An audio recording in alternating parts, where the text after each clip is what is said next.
we get to the tournaments and I'm like, oh no, they really do this. And I think at that point, but we always kind of wanted to do something different though. And people used to hit us with these prices, or it's $30 a day, it's this, it's that, and I'm just like, that's ridiculous. How I feel, you want me to pay $30 a head? You probably gonna get about 200 people out to your event. You know me, I'm a numbers person, so I'm multiple.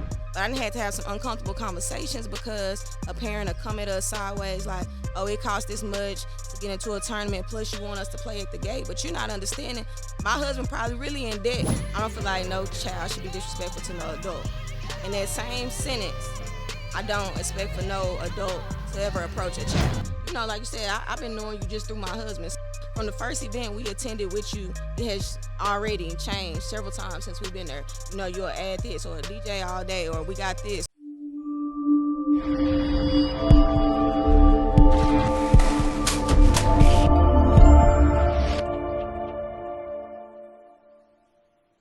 Man, what it do, man.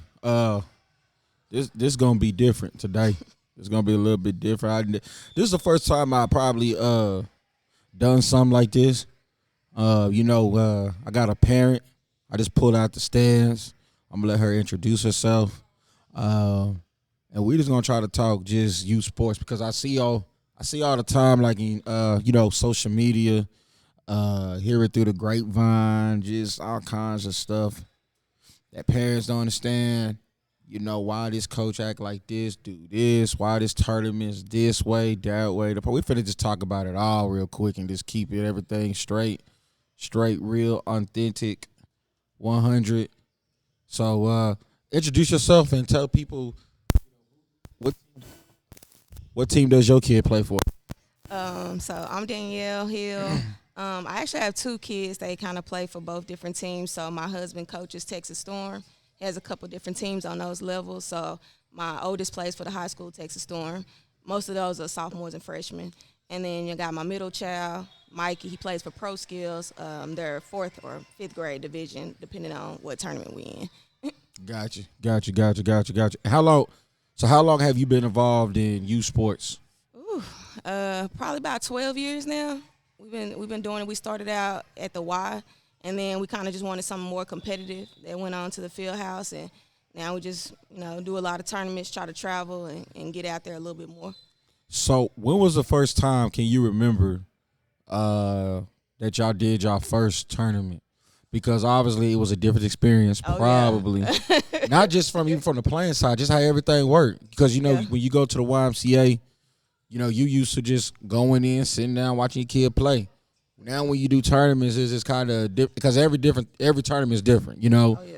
And so I know y'all probably kind of learning on how these tournaments operate.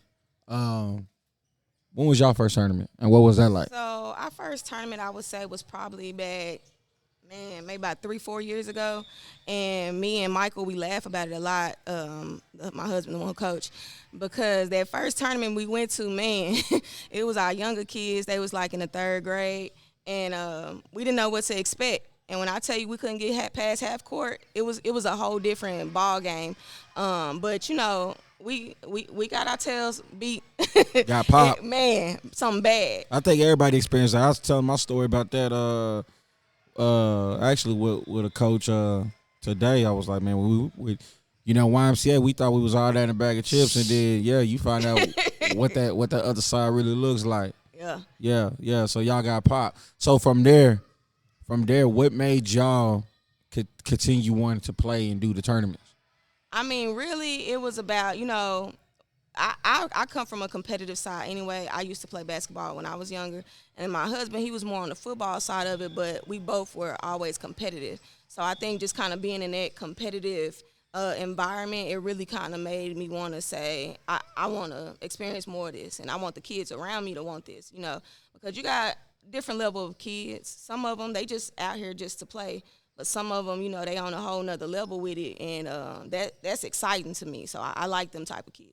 Man, speaking of your husband, I'm going to tell Mike, Big Mike, I call him Big Mike. Mike Hill, I would never, ever expect him to ever coach basketball because he never played basketball.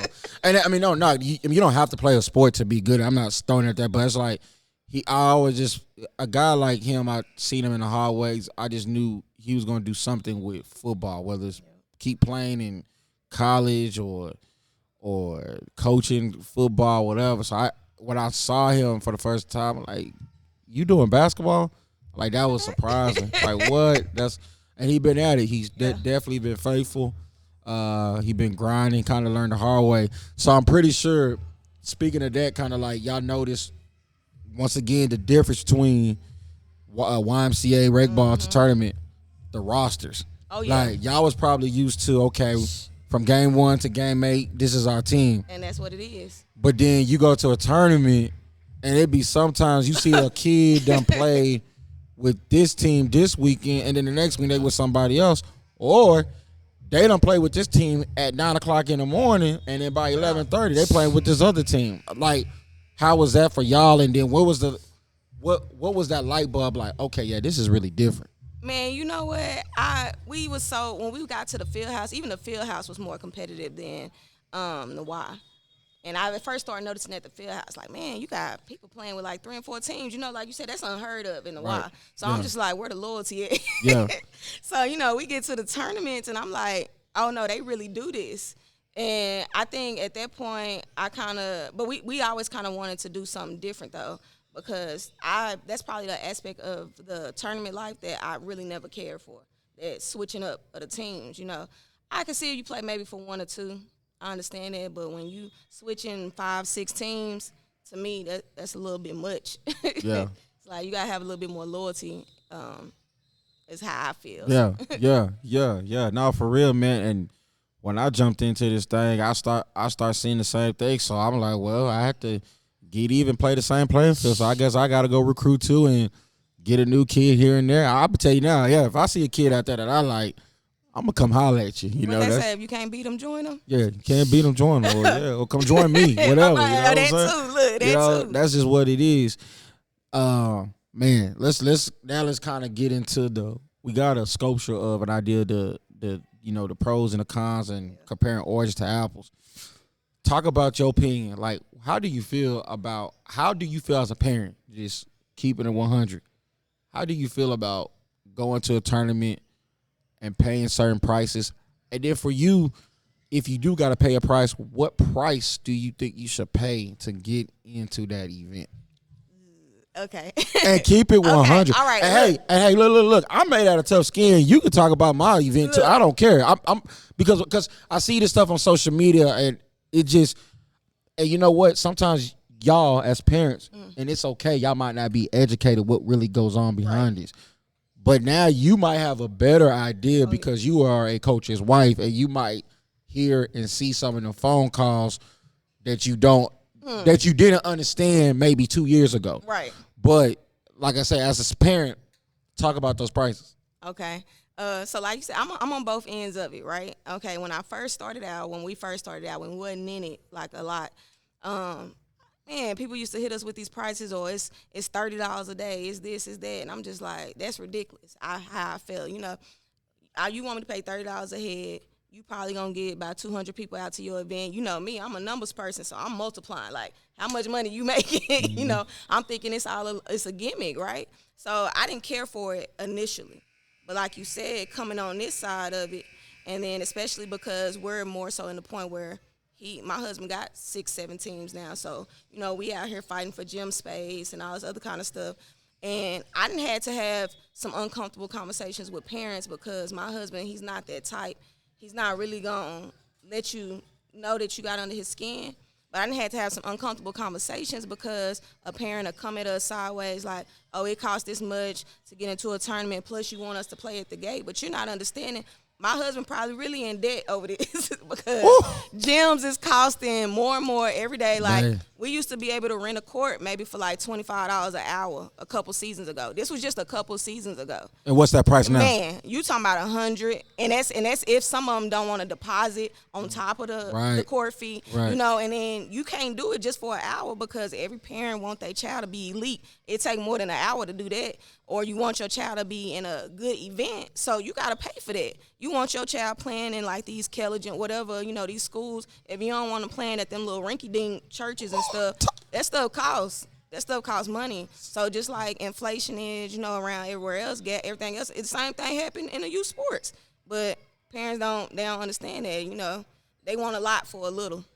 See, and it's so, you know, I'm gonna kind of hit on a couple of points that you talked about. You talk about like how, you know, Mike is the type not to kind of quote unquote bug a parent or let them know they got under skin. Where me, I done got to the point. I'm just because matter of fact, Mike done called me before and we done had a conversation. I done told him, I said, bro, I said, man, at the end of the day, you gotta learn how to separate friendship and business. Yes. Or you gotta learn how to separate personal relationship and business. And because sometimes, like with Mike, or not even just Mike, but Mike and there's other programs like, you know, my Pro Skills family out of Mansfield, my Texas Impact family, my Dallas Showtime family. It's a lot of dudes and a lot of programs that I cut with Texas Flight. Do you know how hard it is for me to be like, hey, man, if you don't have this money in by this time, I can't let y'all do. Like, because I don't want to seem like I'm that type of butthole. But that's business. But at the end of the day, the people who's at top that I try to rent the gyms from and things like that, like, they're not trying to kind of understand that nor hear that. All they need to know how many hours, because what you book is what you finna pay for. They don't have, it ain't their fault that somebody told me on a Friday night, well, I mean, we ain't gonna come. Hey, man, we already put in the system, the air gonna run this long, it's gonna try, so, hey, this is your ticket bill. And I hate really kind of chasing people down to be there, but you have to be that way, though. You know what I'm saying? And it's just like you say, it's business. You know what I'm saying? It ain't nothing personal. And so, you know, like you said, $30 a day. Like I know, and inflation, you know. And I tell people now, the Source of Sports events, we just went to 20, like in the 2-day event, we just went to $20 a day, and then we went for $30 a weekend. But me, respectfully speaking, in my opinion, I feel like me and my staff, I feel like we do a decent job to try to give everybody the bang for their buck, because more than anything, one thing that I'm always going to have at my events is security. Not no flashlight, not no Craig and Day top flight security from Friday. I'm talking about real TSA, talking about security. Like, for real, so when you come to our events, you going to be safe, your kids going to be safe. We do, am I lying? Because we do a pat down, bag check, in and out. Yeah. It's like you leave this terminal, you coming right back in the line and getting checked. And I feel like, you know, we bring the DJ out. We try to bring a good vibe for y'all parents. And I mean, I know some might still think this is ridiculous, whatever, but that's just what it is. Here's the thing, I think it's like you gotta. It goes back to you gotta pay for what you want, because you want to always talk about my term. You know, everybody got to start from somewhere. So if I'm charging you $30 a head to get in the door, right? But every event you come to of mine is something else additional. You know, like you said, I've been knowing you just through my husband. So from the first event we attended with you, it has already changed several times since we've been there. You know, you'll add this or a DJ all day, or we got this, or we got podcasts or interviews, you know, things like that. So it's like you got to pay for what you want as a parent. I think they miss that aspect of it. So it's like what you paying for, it's almost like an investment. You're investing in saying that you want me to continue these type of things, and maybe in different environment next time. Maybe I got, you know, however, you know, but it all depends on the parents you're messing with and their type of understanding on what they really trying to invest in. Right. So here we go. Hey, Coach Pat, my producer, here we go. We about to, she said the word parent. She said the word parent. Here we go. Let's keep it a buck. Oh, man. With parents, you a parent. Mm-hmm. Tell these parents, because let's just keep it 1,000 real quick. You had a situation that occurred.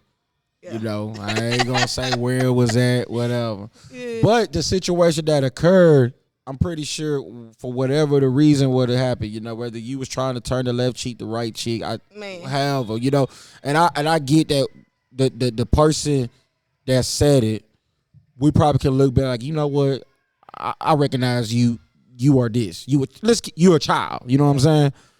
But from the grapevine, the child was trying to talk crazy, buck up, or make certain threats to that child's parent, or even to that parent. What's your advice that, hey man, parents, let's do a better job of teaching these kids some manners or some respect. Not to say if you watching this that you're not doing a good job raising your kid. I'm not saying that at all. This ain't about that. But do you feel like there's a lot of disrespectful kids nowadays than it was when we was all growing up and things like that? And if so, it's like just speak on that real quick, real talk. So man, I'm on both ends of that too. let me tell you, because I'm from the era, like you said, where I don't feel like no child should be disrespectful to no adult. In that same sentence, I don't expect for no adult to ever approach a child, because I feel like if my child approach an adult, you don't have to worry about that as an adult, because trust and believe, when we leave that for wherever we at, I'm about to address that. You ain't got to worry about that. Right. But I think sometimes where the lines get crossed is that when you have one parent who feel that way, but you got another parent who on some I'm on whatever they on type stuff, it kind of it get the lines crossed a little bit, if you will. So it's like, as parents, we have to do better by expecting more of our children, because our children, they feed off us. You know, just perfect example, like you said, a little incident last night. My son was hyped because I was hyped. I'm already knowing, that's who I am, or that I know him. You know, we live together, but at the same time, he know that I'm gonna tell him about his limits. Ain't no other parent gotta check him on that. Right. Because then when you start checking my child, now we about to have a problem, because I don't mind you correcting them out of love, but some of these parents get sideways with how they address a kid. I agree. So you basically saying like you know, you over here, right, and he's over here, and then there's a parent right over here, and you hype, he get hype. Instead of this parent addressing him or her, they need to come address you. Hey, kid, you think you can talk to your kid? Yeah, like, hey, that's your son. Like, let me talk. Something like that. Respectfully. Just out of respect, because I would do that to someone else's child. Right. If I saw someone's child and they out of line, I'm gonna be like, say, man, where your mama and them at? Right. Because I've had that happen to me with my middle child before. A parent came to us and they was like, hey, your son, I think he let something slip, like a word. I'm like, oh, for real? We called him over there right in there. What you say over there? Right. Because I'm going to check you. You don't have to worry about that. And so I think that if we all are accountable like that as parents, it can make events better, because, it'd be tension, pride, people feeling away, someone feel disrespected rather than you understanding, like, we all just here to have a good time. And you know what I think, to be honest, because I always have meetings with the coaches and I tell them, hey, relate this to the parents. I don't think no parent, I ain't gonna say a parent, I'm gonna say fans. Whether you're in the pros or whatever, I don't think no fan should target shot disrespectfully at the athlete. Right. Like, meaning that just, taking personal shots or being disrespectful. I think that's I think all of that can cross a thin line, and that's how stuff happens. Stuff happens. I think that's when stuff go left, because like you say, as a fan, we expect for everyone to be on here cheering. You cheering. That's what we here to do. That's what a fan is. But when you taking personal shots at people or their family and stuff like that, right. That's when it go left, because it don't have to go there. This is a team sport. We out here to have a good time. If you want to get hyped with your team, get hyped with your team, but you don't do that at the expense of someone else. Because again, we in youth sports right now, You don't take a personal shot at someone's child. That's where you cross the line. But like you said, on another note, when you get to the pros, that's still unacceptable either, because that's still a human being on the other side of that ball. And I think some fans, like you say, forget that. Oh yeah, no, that's true. That's true. Man, that's what's up. I just wanted to get a parent point of view. I'm glad that you came on here, because like as a tournament director, even as a coach, I'll be trying to make sure that I'm doing my job and trying to make sure that we are proving to meet y'all expectations. You know what I'm saying? So this was a good conversation. I'm glad I got you. I'm glad I got you on. Hopefully we see you else again. Of course. Hey, and we out.